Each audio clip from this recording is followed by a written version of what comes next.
అనుగ్రహంతో ఈ ముడుపును ఒడిబియ్యంగా తీసుకొచ్చినాను. వీటితో నైవేద్యం ఉండి సత్యనారాయణ స్వామికి ప్రసాదంగా ఎడతాను.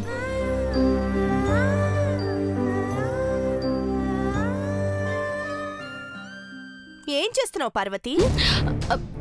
అది కిచెన్లో. ఏయ్, ముగ్గు దగ్గర నా సిగ్గు తీసి ఇప్పుడు నంగు నచ్చులో ఇక్కడున్నావా? నేనేం చేశాను? శ్రీమతి పార్వతిని రాసి నన్ను ఇరికించావా లేదా?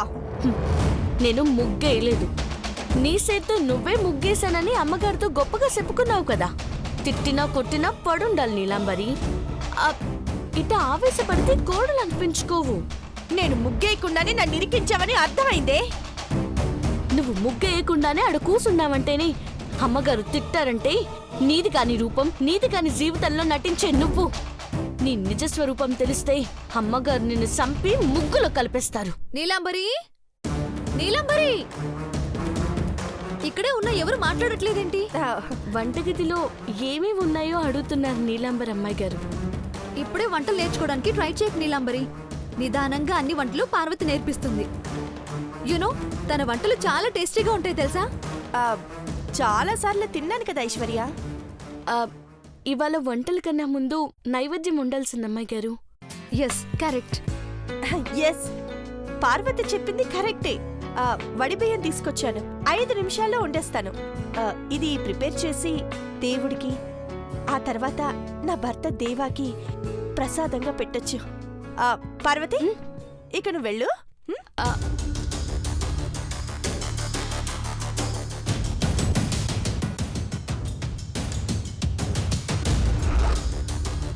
అవును, బెల్లం ఎక్కడుంది? బెల్లం? No idea. పార్వతి, ఆగు. బెల్లం ఎక్కడుందో చూపించు.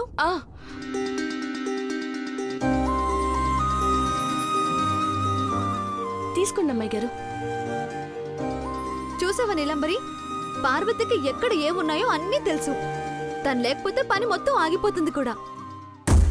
పని మనిషికి అన్ని పనులు తెలిసుండాలి కానీ పెత్తనం తెలుసుండకూడదు. నువ్వెళ్ళు పార్వతి.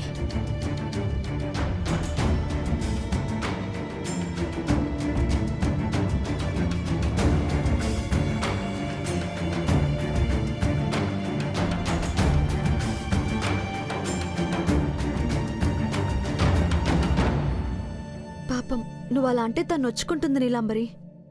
ఫీల్ అయిందని మనం ఫీల్ అవ్వకూడదు. నాకొకటి అర్థం కాదు, నెల జీతం తీసుకునేదాన్ని ఎందుకు అందరూ నెత్తినెక్కించుకొని కూర్చోబెట్టుకుంటారు? అమ్మా, అలాంటి వాళ్ళది నిజమైన ప్రేమ కాదు, అది వ్యామోహం.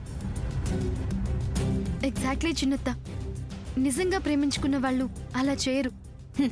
ఎంత మనసు విరిగిపోతే కన్న కూతుర్ని పట్టుకొని మా దృష్టిలో చచ్చిపోయా ఉంటుందా తల్లి?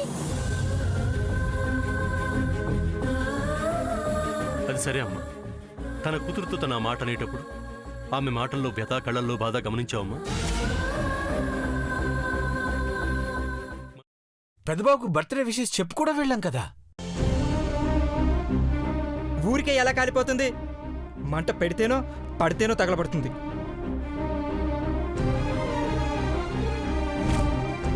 కరెక్ట్ చిన్నబాబు, నీకొచ్చినట్టే నాకు డౌట్ వచ్చింది. పార్వతే షర్టును తగలబెట్టిందనుకుంటా.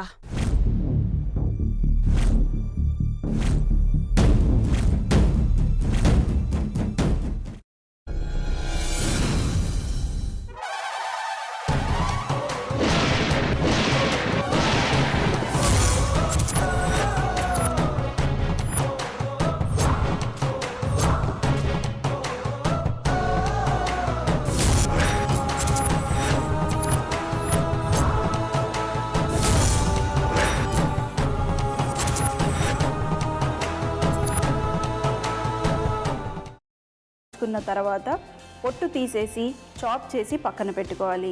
ఒక పాన్లో కొద్దిగా నూనె వేడి చేసి అందులో ఆవాలు, మినప్పప్పు, శనగపప్పు, కరివేపాకు, సన్నగా తరిగి పెట్టుకున్న ఉల్లిపాయలు వేసుకుని 1 నిమిషం పాటు వేయించుకోవాలి. ఆ తర్వాత కాల్చి కట్ చేసి పెట్టుకున్న వంకాయని కూడా అందులో వేసుకుని బాగా మిక్స్ చేసి బౌల్లోకి ట్రాన్స్ఫర్ చేసుకుని అందులో తగినంత చిక్కటి పెరుగు లేదా పల్చటి పెరుగు వేసుకుని మిక్స్ చేసి అన్నంతో కానివ్వండి, చపాతీతో కానివ్వండి సర్వ్ చేసినా చాలా బాగుంటుంది.